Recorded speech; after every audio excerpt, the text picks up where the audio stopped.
요한복음 21장 1절로 14절 말씀, 우리 한 절씩 하나님의 말씀을 받들어 읽겠습니다.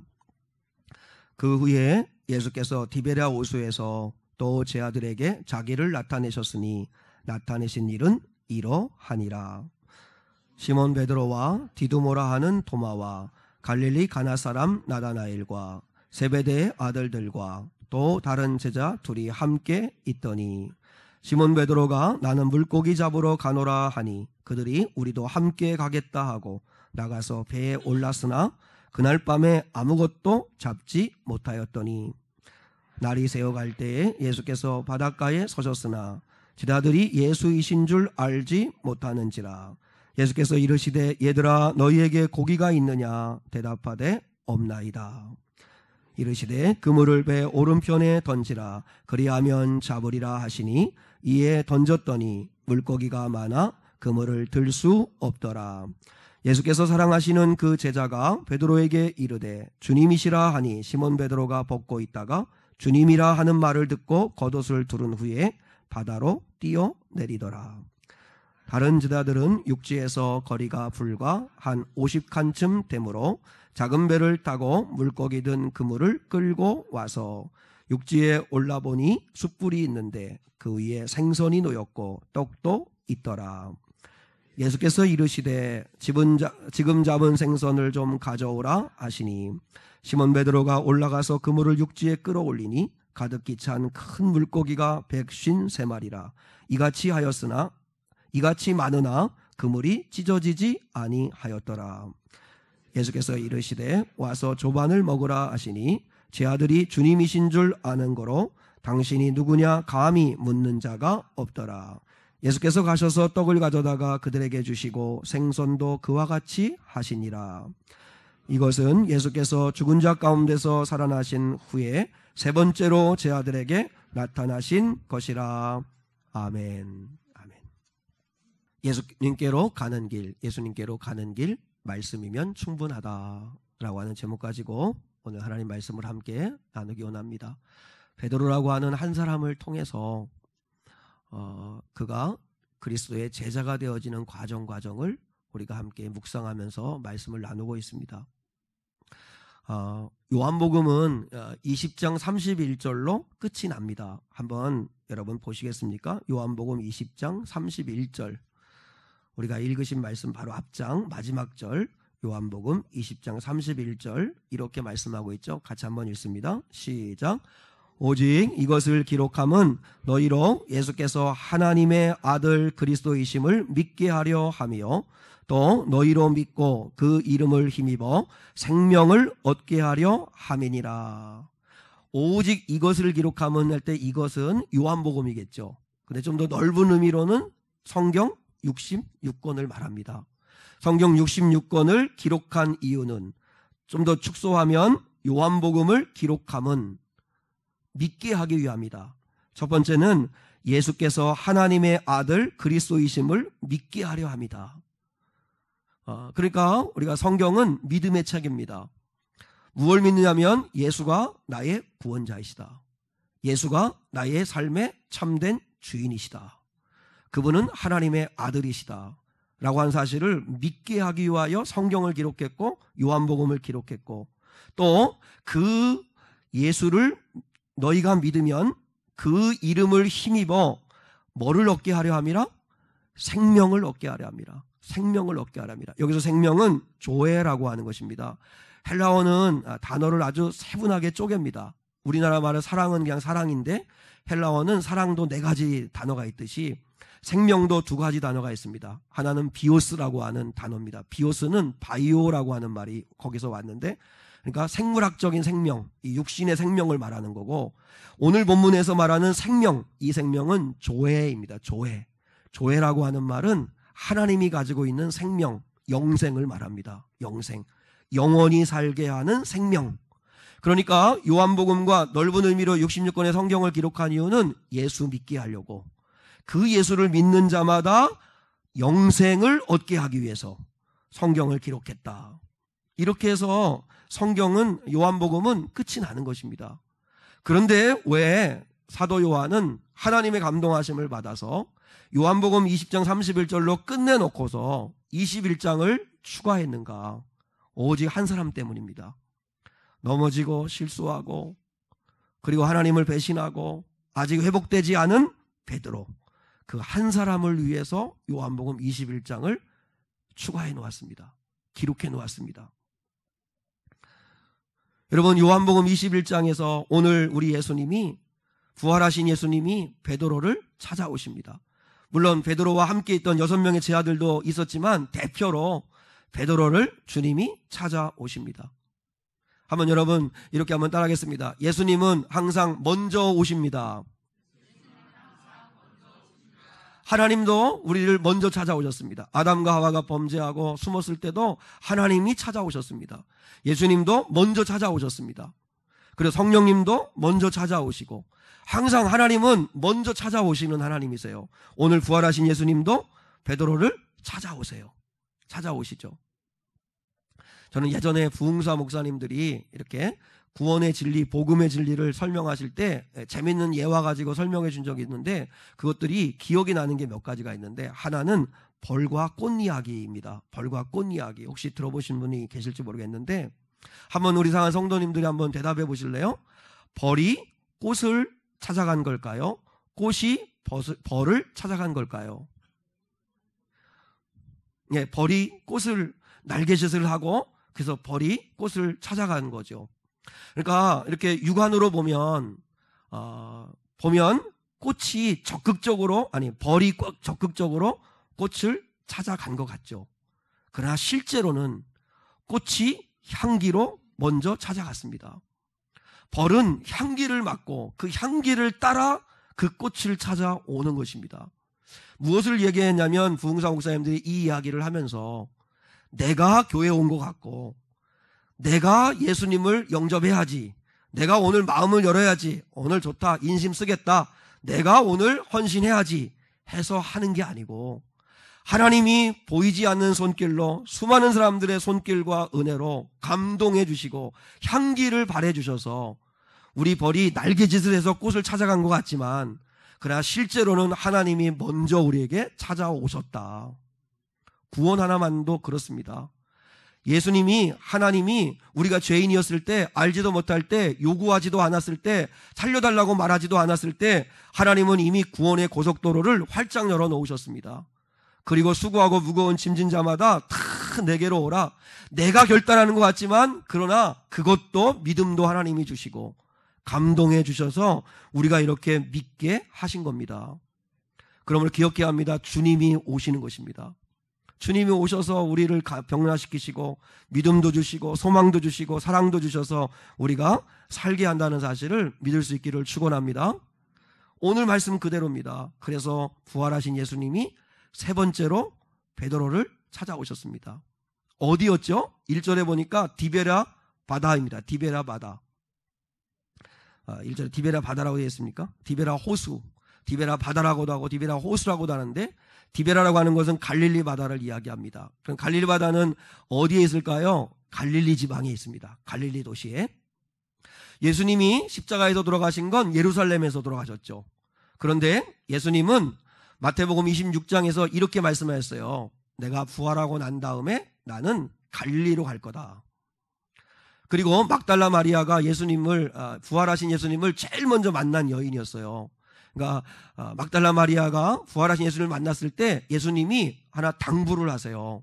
네가 얼른 제 아들한테 가서 내가 갈릴리로 갈 테니까 거기서 우리 만나자 하는 소식을 전해주라고 당부를 하세요.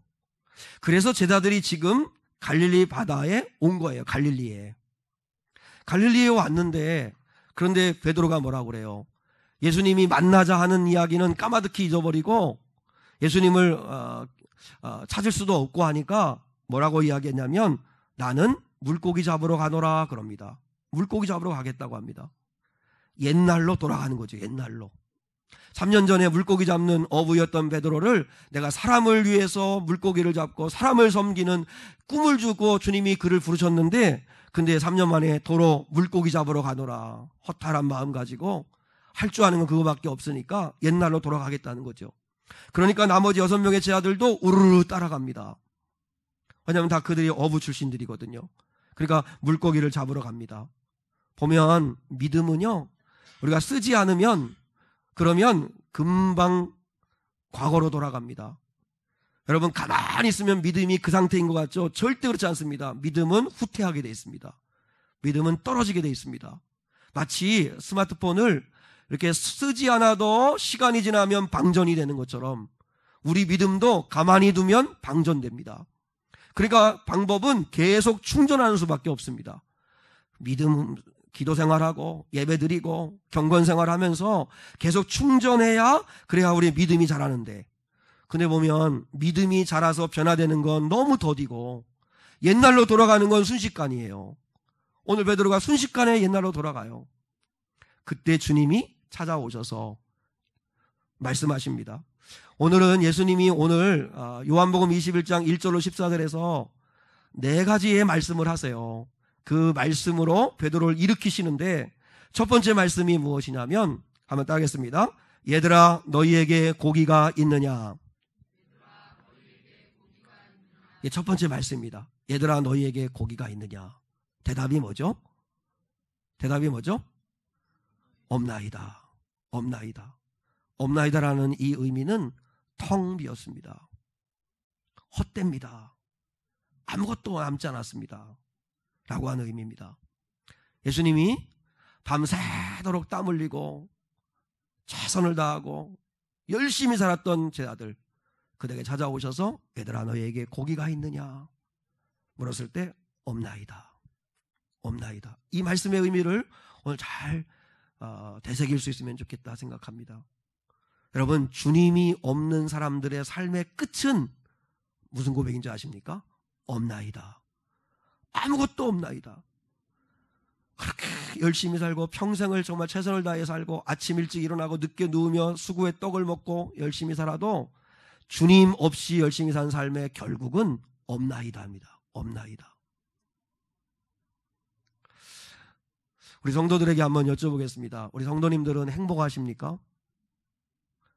아니면 행복한 것보다 그냥 지치고 좀 힘들고 외롭고 좀 우울하고 그렇습니까? 뭡니까? 어쩌자는 겁니까? 아마 무슨 뭐 설문조사의 결과를 이렇게 인용하지 않아도 여러분 표정 보니까 다 알겠어요. 저도 그러니까 난 너무 기뻐요. 막 감사해요. 할렐루야. 이런 거보다 힘들어. 막 이렇게 피곤해. 아마 우울해, 외로워. 아마 이런 쪽이 더 많지 않을까. 물론 우리 그리스도인들은, 주님을 모신 자들은 그 외로움의 끝자락에서는 결국 소망을 갖는 거고, 그죠? 어떤 그 두려움의 끝자락에서는 다시 믿음을 가지고 일어서긴 하는 거지만, 그러나 보편적으로 우리 어떤 감정 상태는 이렇게 보면 우울하고 외롭고 힘들고 그런 것 같아요. 한마디로 말해 없나이다 하는 이런 고백이죠. 없나이다. 왜 이렇게 사람들이 우울할까요? 심리학자들이 그 원인을 찾았습니다. 2가지를 이야기했습니다. 하나는 다른 사람들이 내 마음을 몰라준다. 내 마음을 몰라준다. 저 남편 놈도 내 마음을 몰라주고, 아내도 내 마음 몰라주고, 그리고 자식도 내 마음 모르고, 부모님도 내 마음 모르고, 내 마음 아는 사람이 없어.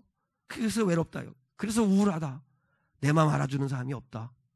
또 하나는 더 근본적인 건 실제로 자기가 왜 우울한지, 자기가 왜 외로운지 모른다는 거예요.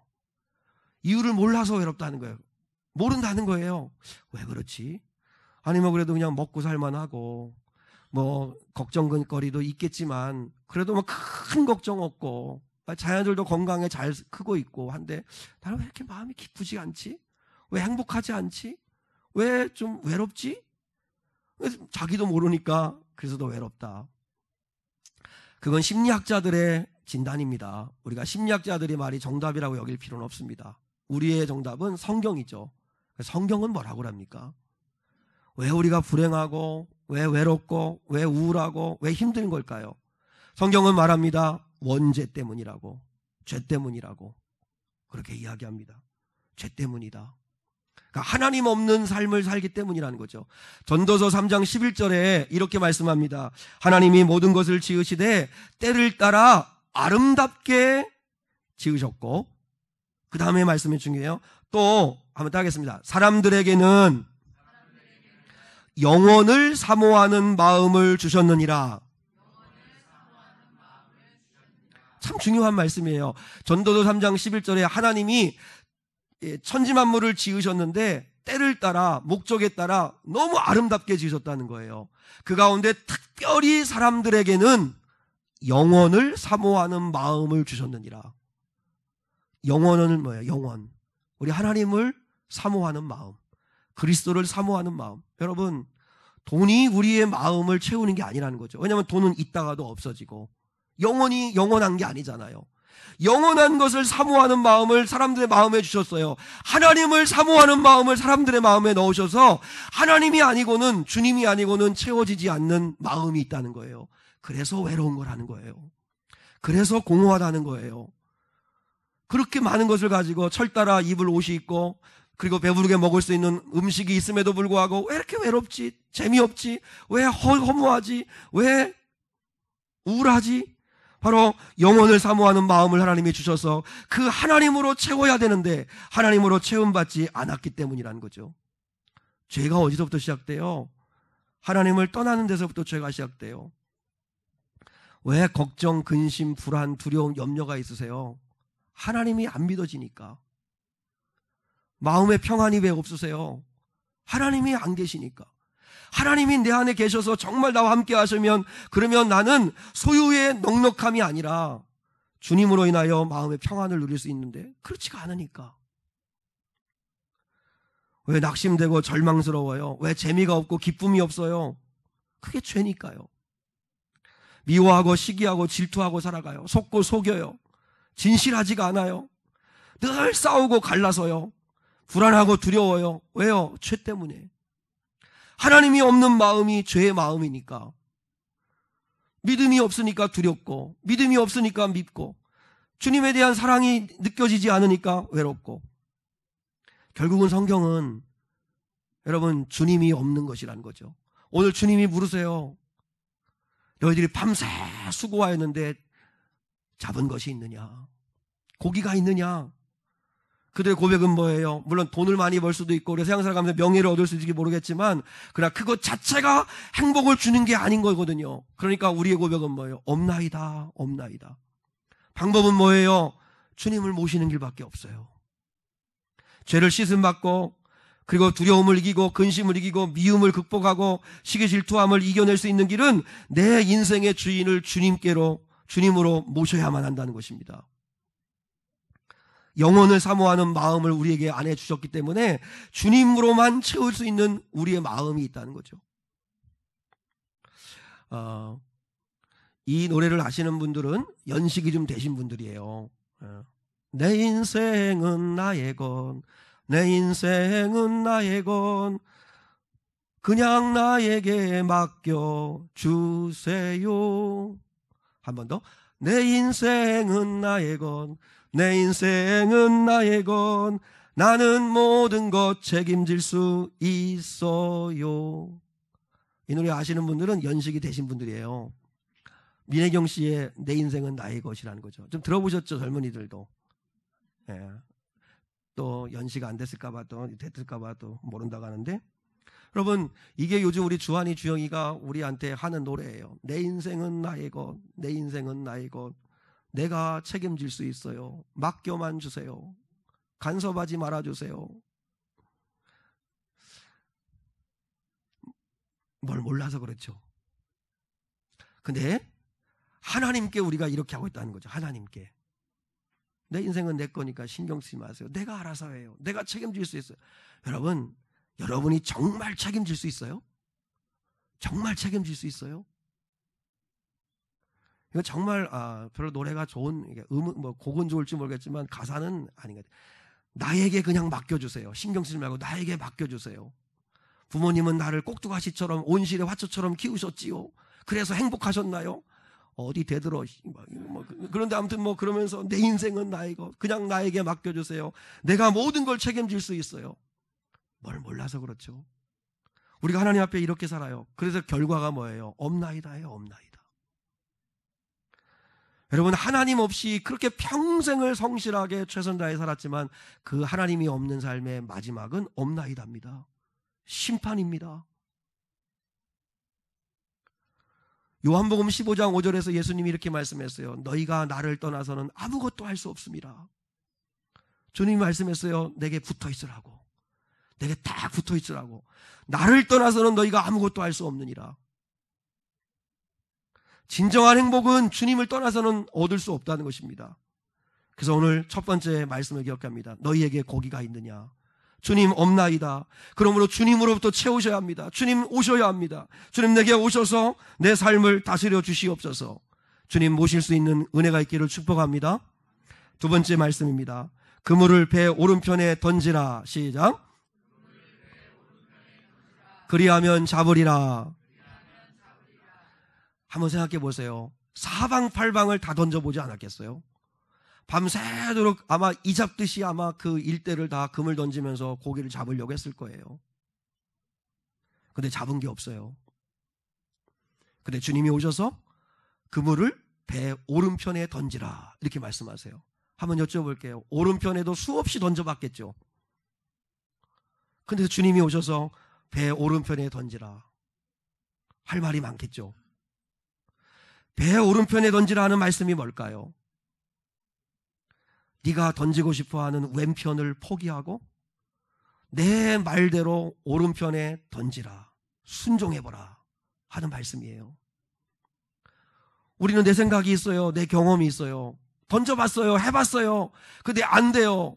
그래서 주님 앞에 그렇게 이야기해요. 근데 주님이 다시 말씀하세요. 내 말을 믿고 배 오른편에 던져라. 그물을 던지라.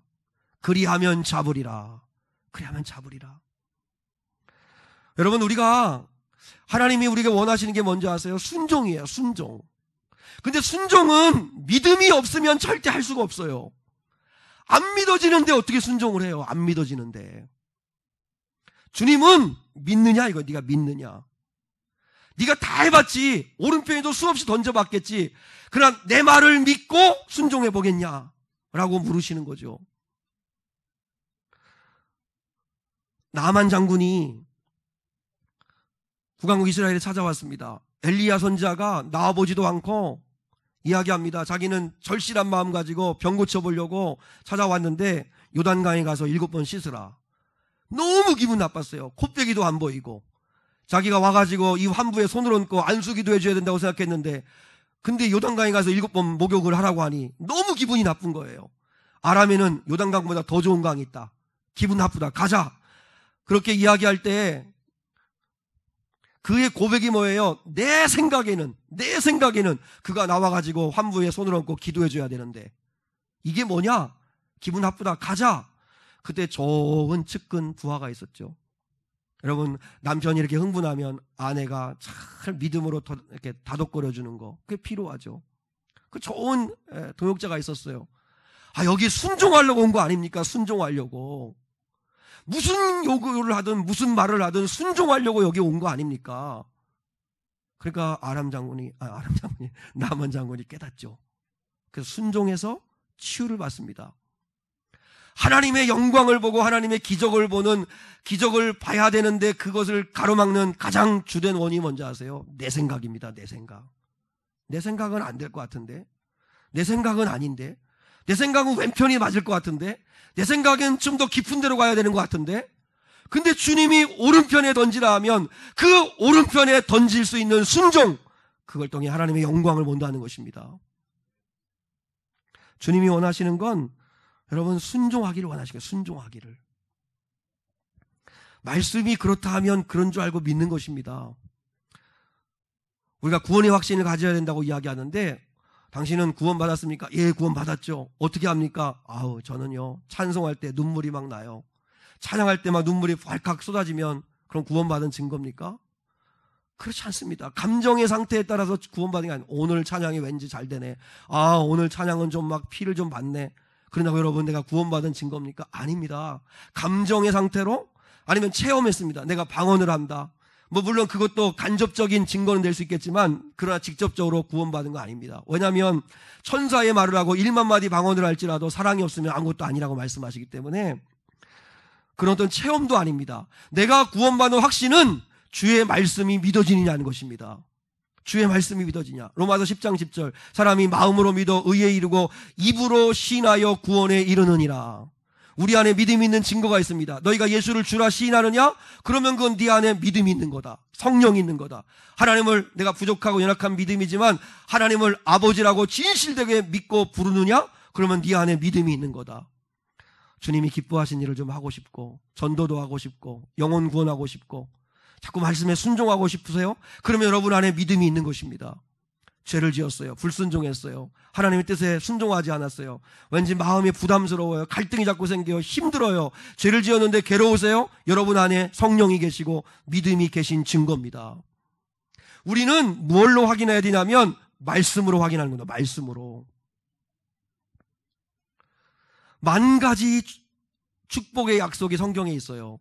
근데 그것이 내게 복이 되려면 순종해야 합니다. 순종. 순종하지 아니하면 절대로 하나님의 은혜를 맛볼 수 없습니다. 그물을 배 오른편에 던지라. 그리하면 잡으리라 하였더니 이에 던졌더니, 이에라고 하는 말이 참 중요한데요. 이에 던졌더니 많은 물고기를 잡았죠. 몇 마리 잡았죠? 153마리, 153마리 잡았습니다. 여러분 한번 순종해 보시죠.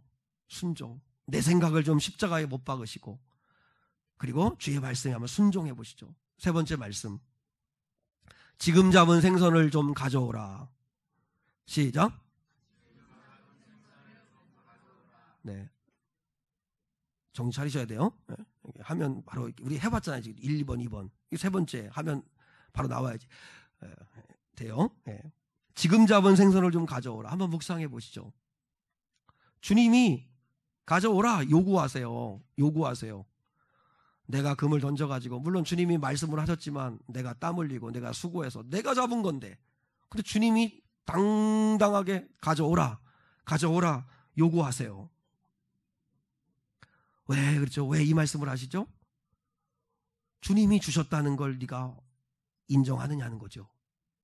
제가 예전에 설교할 때 말씀 한번 드렸는데 경북에 가면 사과 농사 많이 지는데 그 어르신들이 그렇게 고백한다고 얘기하는 걸 들었죠. 이게 정말 우리의 신앙 고백처럼 이 고백이 있어야 되는데 사과꽃이 폈다 이렇게 말하지 아니하고 사과꽃이 왔다 이렇게 말한다고 그랬죠. 사과꽃이 왔다.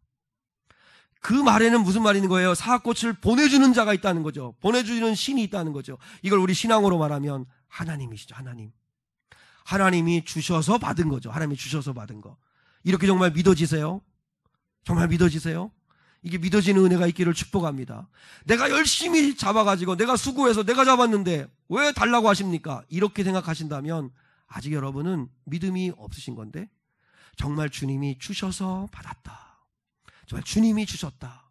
건강도 주시고 직장도 주시고 힘도 주시고 은혜도 주셔서 내가 그래서 얻었다 라고 생각하고 주님께 기꺼이 드릴 수 있는 믿음이 있으시냐 이거죠. 여러분 성경은 여러분이 보시지만 첫 번째 하나님 몫이 있다고 말씀하세요. 하나님 몫이 있다. 두 번째 네 부모의 몫이 있다고 말씀하시고 네 자녀의 몫이 있다고 말씀하시고 그리고 이웃의 몫이 있다고 말씀하세요. 그게 농사를 지을 때예요. 내 귀퉁이를 남겨놓는 것, 이웃을 위해서 배려하는 것. 여러분이 수고해서 한 달 수고해서 월급 받으시죠. 하나님 몫이 있습니다. 부모님 몫이 있습니다. 자식들 몫이 있습니다. 그리고 이웃의 몫도 있으셔야 합니다. 이웃의 몫. 근데 우리는 다 내 거라고 생각을 하는 거예요. 내 거. 지난 주일 오후 예배 시간에 말라기서를 이렇게 마무리하면서 11조에 대한 이야기를 했습니다. 왜냐하면 말라기 4장에 11조에 대한 이야기가 나오니까요. 근데 11조의 정신, 헌신의 정신, 헌금의 정신은 뭐라고 말씀드렸죠? 신앙 고백이라고. 율법이 아니라고. 하면 복 받고 안 하면 벌 받는 율법 아니라고. 11조는 모세가 한참 뒤에 율법으로 받은 게 아니라 아브라함 믿음의 조상이 제일 먼저 11조를 드렸다고. 여러분, 11조는 하나님 우리가 드리는 헌신은 감사해서, 하나님 사랑해서, 그리고 하나님이 주셨다는 것을 믿기에 신앙 고백 차원에서 하는 거라고. 아브라함이 전쟁에 승리하고 돌아올 때 마중 나왔던 멜기세덱이라고 왕이 있습니다. 그분은 성육신하신 예수 그리스도입니다. 히브리서 7장에 보면 예수 그리스도가 아브라함을 맞이하러 와가지고 뭐라고 이야기합니까? 네가 전쟁에 승리한 것은 하나님이 승리케 하셨다. 그분을 찬양하고 그분께 감사해라 선포합니다. 그 말을 듣고 아브라함이 알아들었습니다. 그래서 한 게 뭐냐면 자기가 얻은 것 가운데 11조를 멜기세덱 왕에게 드립니다. 아브라함이 11조를 멜기세덱에게 드린 이유는 뭐냐면 신앙 고백입니다. 하나님이 전쟁에 승리케 하셨기 때문입니다. 그리고 감사합니다. 하나님을 사랑합니다 하는 마음으로 드린 겁니다.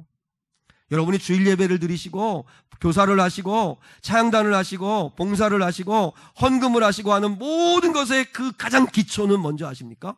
신앙 고백입니다. 주님이 주셨다. 주님이 주셨다. 그리고 주님을 사랑하기에 주님께 감사해서 기쁨으로 내어 드리는 것입니다. 그래서 주님이 요구하시는 거예요. 지금 잡은 생선을 가져오라. 지금 잡은 생선을 가져오라. 주님이 쓰시겠다 말씀하시는 거죠. 보세요. 주님을 사랑하면 막달라 마리아는 1년 연봉치에 해당하는 향유옥합을 깨트려 주님께 부어드려요. 그래도 아깝지가 않아요. 사랑하니까. 그런데 그 모습을 본 가룟 유다는 화가 치밀어 올라요. 왜 이걸 낭비하냐 이거. 왜 이걸 낭비하냐. 이 아까운 걸 왜 낭비하느냐. 주님을 배신하려고 하는 그 마음으로 가득하고 욕심이 가득한 가룟 유다가 볼 때는 아깝기 그지없는 거예요. 아깝기 그지없는 거예요. 똑같이 주님을 섬겨도 제가 참 부끄러운 고백인데 저희 어머니를 핍박을 많이 했습니다. 무슨 핍박을 많이 했냐면 집이 맨날 빚지고 그리고 맨날 돈 꾸러 다니고 그리고 이렇게 쌀도 없어가지고 하루 3끼를 다 쌀밥을 못 먹었어요. 그래서 저희 어머니가 잘해주시던 게 수제비였고 그리고 이제 또 하나가 고구마밥이에요. 고구마밥. 이게 머슴밥처럼 큰 그릇 이렇게 퍼주면 그 안에 고구마가 큰 거 3개가 들어있어요. 그걸 빼내고 나면 밥이 별로 없어요. 그냥 그 고구마밥이 그렇게 지금도 맛있어요. 안 해줘요. 근데 안 해주니까 문제인데 그 고구마밥이 이렇게 달짝지근하잖아요. 고구마 은깨 가지고 같이 먹으면 그렇게 맛있을 수가 없어요. 그 고구마밥을 많이 해줬어요. 쌀도 없고 하니까. 그래서 맨날 어머니한테 핍박했어요. 빚지고 살면서 꾸러 다니면서 쌀도 없으면서 교회 갔다 헌금한다고. 교회 갔다 왜 바치느냐고. 우리들이 이렇게 지금 쌀도 못 먹고 이렇게 피골이 빼짝 고는 것도 안 보이냐고. 그때 토실토실 했는데 계속 어머니를 그렇게 핍박했어요. 아까우니까. 너무 아깝더라고요. 그럼 이해가 안 돼요. 집은 빚지고 있으면서 헌금을 하시는 분가. 꾸러 다니면서 헌금을 하시니까. 근데 제가 은혜 받고 주님 만나고 난 다음에 2가지를 알았습니다. 하나는 주님 사랑하면 생명도 아깝지가 않은 거구나. 주님 사랑하면 내 전 재산도 아깝지가 않은 거구나. 전 정말 그렇게 믿어요. 주님을 정말 사랑하면 막달라 마리아처럼 전 재산도 아깝지가 않은 거예요. 또 하나, 그건 심으신 거였구나. 어머니가 헌금한 건 빚지고 있으면서 꾸러 다니면서 근데 그건 하나님 앞에 심은 거였구나. 그래서 어머니가 심으셔서 이만큼이라도 우리 자식들이 이렇게 열매를 먹고 살아가는구나. 저는 그렇게 확신합니다. 그렇게 믿어졌습니다. 우리도 마찬가지입니다. 우리가 하는 모든 것들은 심는 겁니다. 심는 거예요. 주님께 드려보세요. 주님이 그 지금 잡은 생선을 가져오라 해서 받으신 걸 가지고 맛있게 숯불에 구워가지고 제자들 다시 주셨어요. 생선을 주셨는데 생선구이로 다시 돌려주셨어요. 우리가 주님께 드리면 주님은 우리에게 생선구이로 주세요. 뭔 말인지 알아요?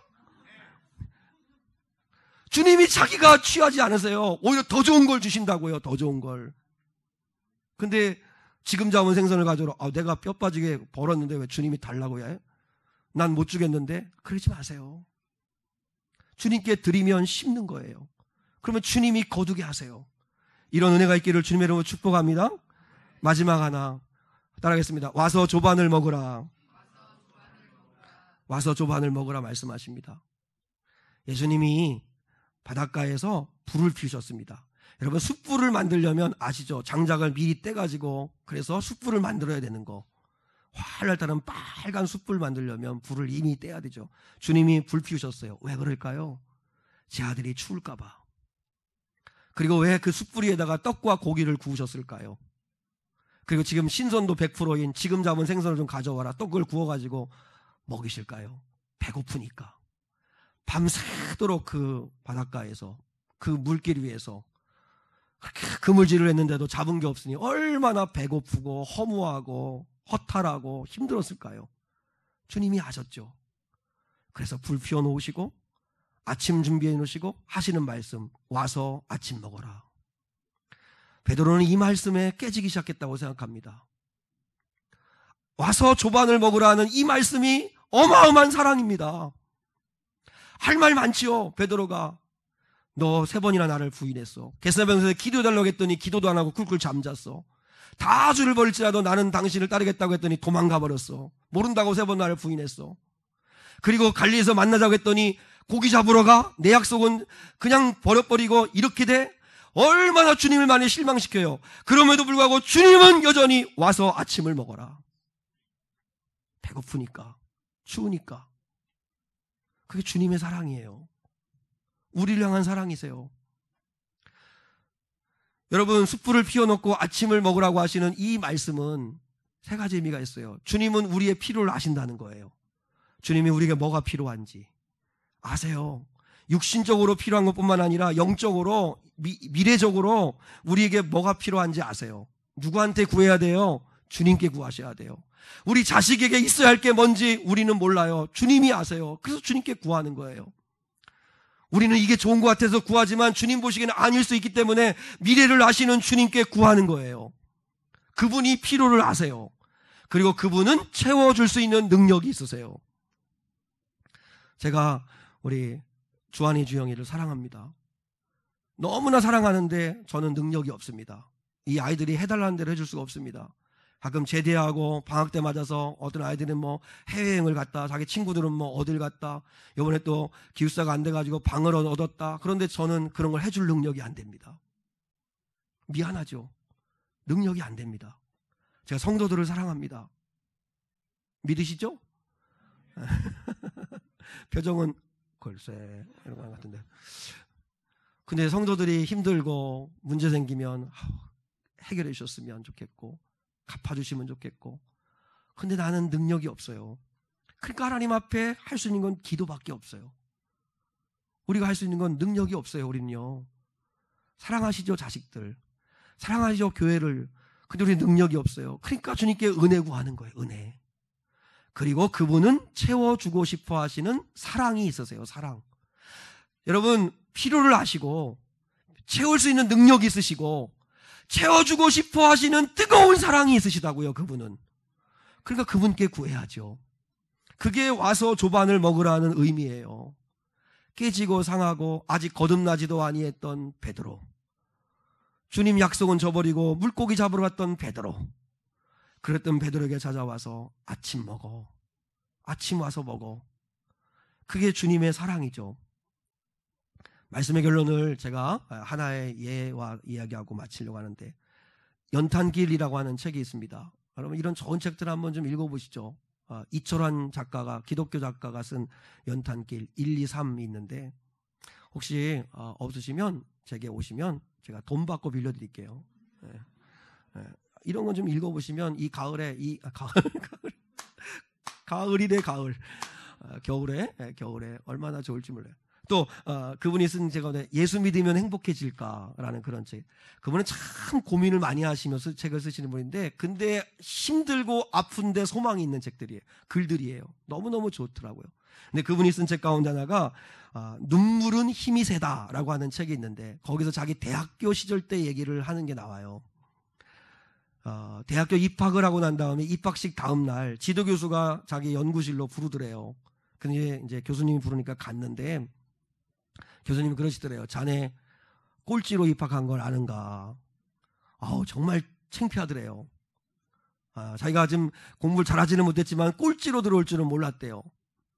그래서 이제 한참을 이렇게 창밖에 쏟아지는 햇살을 이렇게 보시다가 이렇게 돌아서서 따스한 눈길로 이렇게 말씀하시대. 자네는 그늘이 있다는 걸 인정하게. 자네 인생에 그늘이 있다는 걸 인정하게. 꼴찌했고 몸도 약하고 그 재주도 없고 자기의 약함, 그늘이 있다는 걸 인정하게. 그러나 그 그늘만큼 빛이 있다는 것도 믿어야 하네. 그늘이 있다는 건 아주 가까운 곳에 빛이 있다는 얘기니까. 그러니까 빛이 있다는 걸 믿어야 하네. 내가 자네를 한번 기대해봐도 되겠는가? 이렇게 말씀하시세요. 그때 그 경험이 이 이철환 작가를 일으켰다는 거예요. 이 꼴찌의 손을 붙잡아준 교수님. 여러분, 우리는 자꾸 그늘을 감추려고 그래요. 남이 알까봐 두려워서 감춰요. 약한 거 보이기 싫고 무너진 거 보이기 싫고 그래서 자꾸 자존심을 내세우는데 그러지 마세요. 모든 인생은 베드로 주님은 그늘이 있다는 걸 인정해 주시잖아요. 그늘이 있다는 걸 인정하세요. 약하다는 걸 인정하고 대신에 그늘이 있다는 건 곧 빛도 있다는 걸 믿으셔야 돼요. 믿음이 필요해요. 믿음. 빛 대신 그리스도, 빛 대신 우리 하나님, 그 하나님이 계시다는 걸 믿으셔야 돼요. 그 하나님 되시는 주님, 우리 하나님이 오셔서 와서 조반을 먹으라. 네가 나를 사랑하지? 그러면 내 양을 먹여. 내 양을 쳐. 다시 시작하자는 거. 다시 시작하자. 베드로를 일으키신 게 뭐예요? 네 마디 말씀이에요. 네 마디 말씀. 첫 번째 뭐죠? 저도 몰라, 여러분도 몰라, 아무도 몰라. 첫 번째 뭐예요? 얘들아, 너희에게 고기가 있느냐? 없나이다. 이런 인생이었지만. 두 번째, 그물을 배 오른편에 던지라. 그리하면 잡으리라. 한번 순종해 보세요. 믿고 한번 순종해 보세요. 세 번째, 지금 잡은 생선을 좀 가져오라. 주님께 드리세요. 주님이 그거 받으셔서 주님이 우리에게 가져오라고 하는 거 부담이 아니에요. 짐이 아니에요. 뺏어가는 거 아니에요. 주님께 심는 거예요. 주님이 반드시 생선구이로 갚아주세요. 그리고 네 번째, 와서 아침 먹어라. 조반을 먹어라. 여러분, 그늘이 있지만 내가 너 사랑한다. 내가 여전히 너 사랑한다 하시는 이 주님의 말씀으로 일어서는 저와 여러분 될 수 있기를 축원합니다.